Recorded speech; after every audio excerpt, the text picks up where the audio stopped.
What's up, YouTube? Welcome back to my channel, or welcome if you're new here. So for today's video, it's going to be basically me reading books out of my comfort zone, and it's gonna be an interesting one. We got some interesting picks. I'm kind of nervous because I have like no desire to read at least three of these books out of the four. One of them I am interested in reading, but it's definitely out of my comfort zone. The other three, they're just out of my comfort zone. I was never interested in reading them. I think I would have survived if I never read them. So yeah, I'm gonna go ahead and show you guys the books and then my reason for picking them, and then we're gonna go ahead and get into this vlog. I guess that's what it's gonna be. So yeah, I'll see you guys in the next one. So when I initially thought about doing this video, I created some notes. Of like books that are just to get an idea of like the type of genre that's out of my comfort zone, so that I can make a list of what I don't like, and then when I'm searching for the books, I would at least have an idea of what I was looking for, if that makes sense. So let me see. Okay, so I had written down, so I had books with love triangles. If it's not done right, absolutely not interested. I don't like the idea of the character going back and forth. I like the straightforward romance. They meet, they fall in love, blah blah blah. They're it for each other. They have their differences. They have a fallout. They come back together. That type of romance. I don't like the she can't choose between two different guys type of romance. So that was that. And then books with no happy ending or no happily ever after. I don't like those type of books.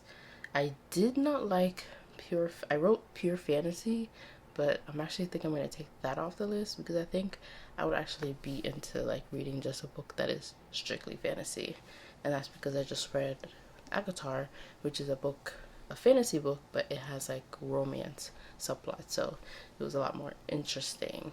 And then books where the hero/heroine are authors and the main plot of the book is centered around the fact that they're authors and the writers and stuff like that. I don't really like that. Not my thing. Yeah. Sad books that's supposed to make you cry. Don't like those. Literary fiction, historical romance. So with all of that, I kind of like picked books that were kind of popular that fit into these categories. So I'm gonna go ahead and show you guys books and why I chose it. So first one we're gonna start off with is Where the Crawdads Sing.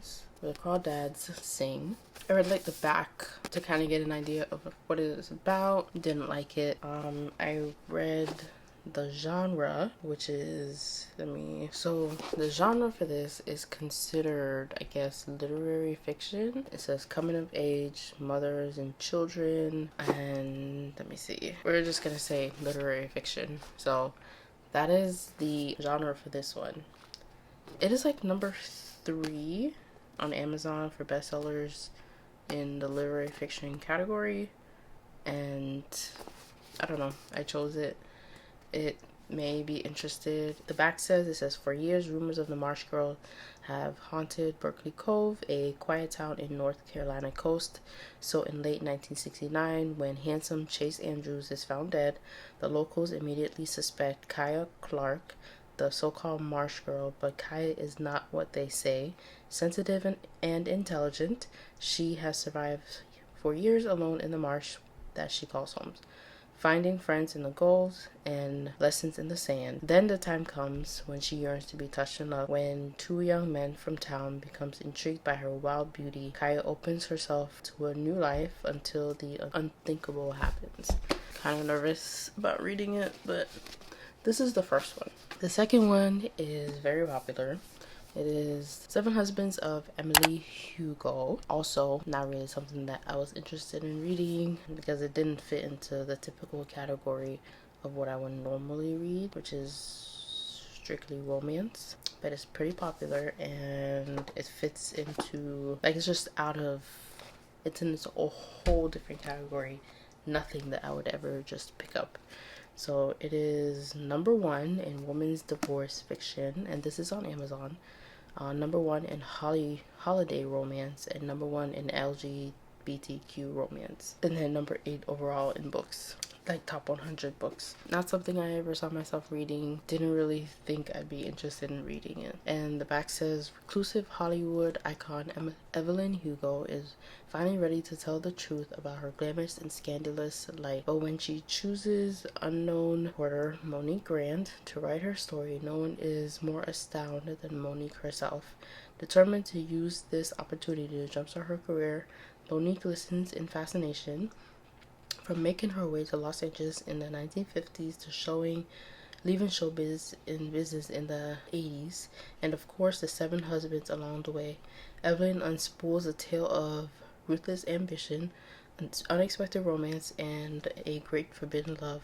But as Evelyn's story nears its conclusion, it becomes clear that her life intersects with Monique's own in tragic and irreversible ways. We're gonna read it and see if I like it. The next one I chose because 1, it's short, and 2, is a classic, The Great Gatsby. And this book, now, of course this is something that we were supposed to read in high school. Pretty sure I just probably skimmed it because I know I didn't completely read it. I watched the movie, so I have an idea of what it's about, but not really my thing to read. I think I know this is like a classic. I think it's a romance. Yeah, I'm pretty sure I spark notes this when it came to actually reading the book, like when it came to actually taking the exam.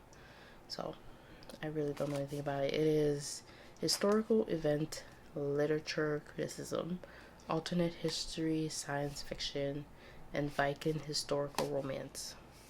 I was supposed to read it anyways, so we're gonna read it soon. And the last one I'm actually pretty excited about, because even though it is not something that I would typically pick up, because I know I'm probably gonna be like irritated throughout the book because I don't like certain plots, I picked it up because I've heard nothing but good things about it. Not a book that I would like.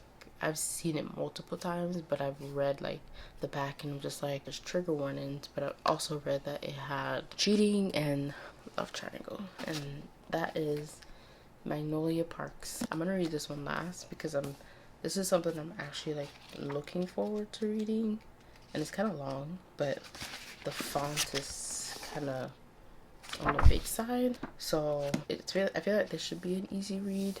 I'm excited to read it. It's probably one of the only ones I'm excited to read, but at the same time I'm nervous because it's gonna give me feels. They said it's a mixture of like Gossip Girls and something else. I never watched Gossip Girls, was never interested in watching high school drama, like I didn't like shows like that anyways, so that's another reason why I was never really interested in picking it up and reading it. But we're gonna go ahead and give it a try. I'm going to start with Where the Crawdads Sing, then I'm probably gonna do The 7 Husbands of Emily Hugo, then The Great Gatsby, and then Magnolia Parks. I'll see you guys in the next clip. Hey guys, different day, same shirt. That's cool. We're still reading, and as I started reading, I actually started liking this book a lot more than I thought I would. It's not boring at all. It's actually pretty entertaining. Like, it's telling a story, but it's not giving like the historical feel as to why I didn't want to read an historical fiction. It's not giving that vibe at all. I should be finished with it by tomorrow, so we're gonna continue reading that. Wanted to come on, I figured since I'm filming, why not do an unboxing? So I bought something special and I wanted to show you guys because I'm really excited, and it has to do with reading. So I was going back and forth on whether or not I was gonna get this, because you know, like, you can just read books on your phone, but I decided to get it because when I am reading books on my phone, I noticed that my eyes are straining kind of, and I heard it's not good for your eyes, so this should kind of help that. And I got a book. Surprise! I got the second book to A Good Girl's Guide to Murder. I'm excited about this because the first book was really good. And then we got the Kindle Paperwhite.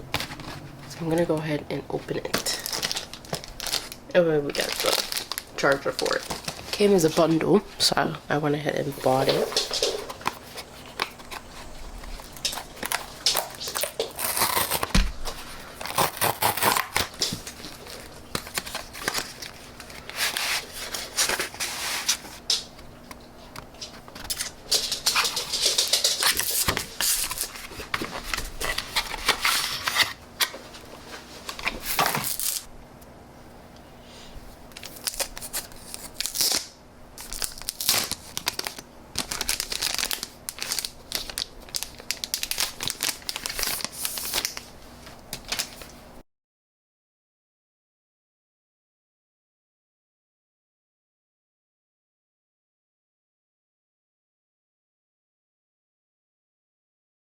It was a bundle, so it came with the charger, and then there's going to be a case, but that's coming tomorrow.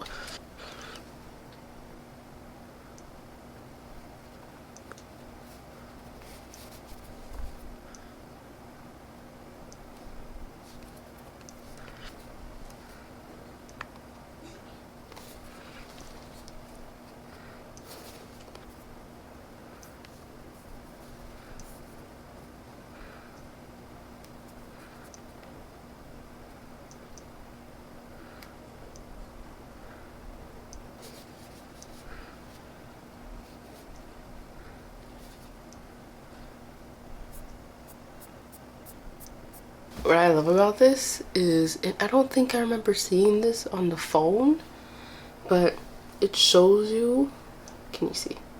It shows you your Goodreads, like that bottom row, like the books that you have on your want to read for Goodreads.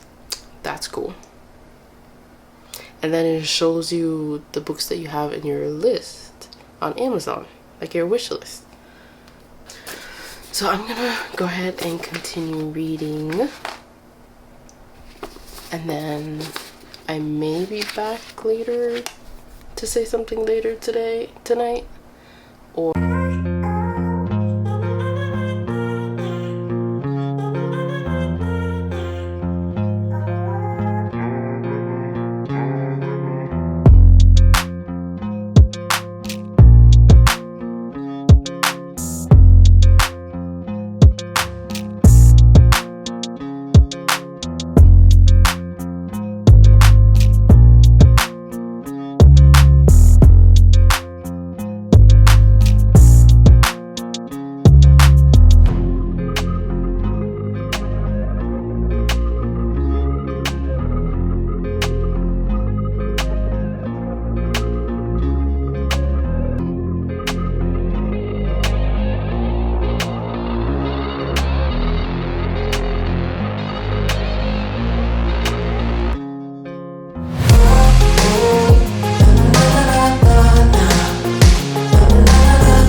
this is day 3. Well, if I think about it, I read all day today, and I read half a day on Sunday and half a day on Monday. So technically it's 2 days, and I have officially finished this book. Initial thought was, when I started reading it, I was like, oh, it's kind of like, this is giving me like a storytelling vibe. So that kind of drew me in. And then as I was reading, I was like, oh, this story is interesting. That was just my initial thought, and I liked it, reading it all the way through. I did make some notes. So one thing I noticed was that there's a lot of foreshadowing in this book. So if you really pay attention, you will see it, or you will read it before it happens.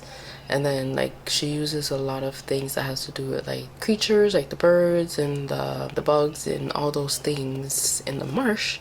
Like she uses those a way to explain what is happening in Kaya's life. Like I said, there's a lot of foreshadowing. I really liked the storyline. I think it was a good storyline. The plot was good, and the ending I wouldn't have expected, but as I read it, I was like, oh, okay, so now it makes sense. I didn't want to believe it, but it made sense once I read the ending. And then one thing I do want to say though is I don't think anyone should dumb this book down to a trope. So if people are like, oh, it's a second chance romance, or it's a childhood romance type of book, no, this is not a romance. Like this This is true literature, and this is the type of book that you would discuss in an English lit class. Like, it has a meaning, it has, like, everything is thought out, everything that happens is thought out, everything connects together, type of thing. Like, you can have deep discussions about this and you can see, but it's still entertaining, it's still interesting. I read it, I'm glad that I went into it kind of like blind and not really knowing what to expect. Read the back, but to be honest, the back doesn't really do any justice in terms of what this book is going to give you. So if I had to rate it, I would say I would give it a 5 out of 5. Definitely, no questions asked. Didn't have any sort of problems with this book. I didn't have anything to pick at. So now that that is done, I'm happy that I kind of finished early. I can kind of get into the next book. I mentioned before, I'm going to be reading The Seven Husbands of Emily Hugo. So I'm going to go ahead and get started reading this book. And I'll see you guys when it's finished, or I'll see you guys when I have an initial thought. Hey guys, I'm supposed to be at work today, but as it turns out, I have COVID. So I'm gonna be home at least until Friday. So what more can I do other than read? So I'll be in and out and talking to you guys while I finish Seven Husbands of Emily Hugo. Hopefully I finish it by tomorrow. We'll see.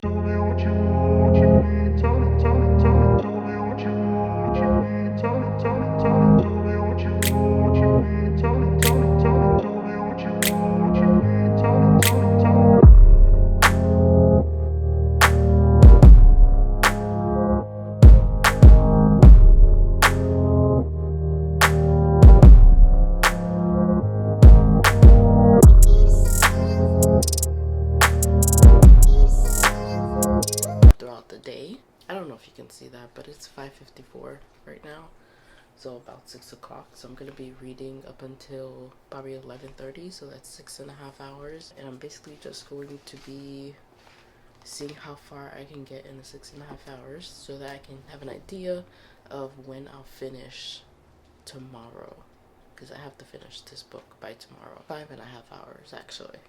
So not 6.5, 5.5 hours if I'm reading until 11:30. I'm gonna go ahead and start.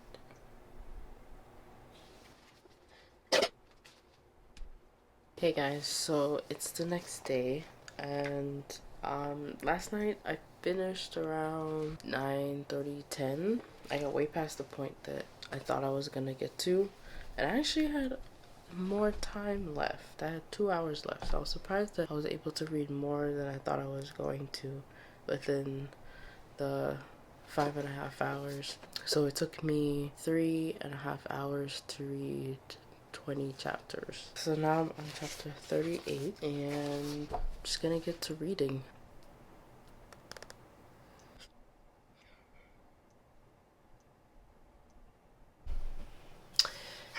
Hey guys, so I just finished The Seven Husbands of Evelyn Hugo. Overall it was a pretty good book. I would rate it probably for a 4.5 out of 5. Mainly because at some parts I did get a little, I don't know, I just got bored. Overall, I think it was a really good book. It was definitely, if some of the things that happened in that book were true in terms of the LGBT community, then definitely a learning experience overall. It was really good. I wasn't expecting it to be what it was. I thought it was mainly, I thought she had killed all 7 of her husbands and we were going to find out how she killed them. But no, that wasn't it. It was much more than that. And I really liked it. I really appreciated it for what it was. Like, it was a good book. Now we move on to The Great Gatsby, the next classic. So yeah, we're gonna go ahead and start reading this, and then that'll be it for this video. So I tried to read The Great Gatsby, and I got to chapter 4, and I was like really trying to just like push through. I don't like not finishing a book. I like to give it a fair chance. But I kind of see why I wasn't interested in reading it when I was in high school to begin with. It's it's not even the storyline, it's just the way that it's written. It's very hard to follow. Like it just seems like a string of unorganized thoughts put together in a book. It's hard to tell a timeline of what's going on. Certain things is like pretty clear and pretty easy to understand, but then there's other times where it's just like, what the fuck are you talking about? I don't know.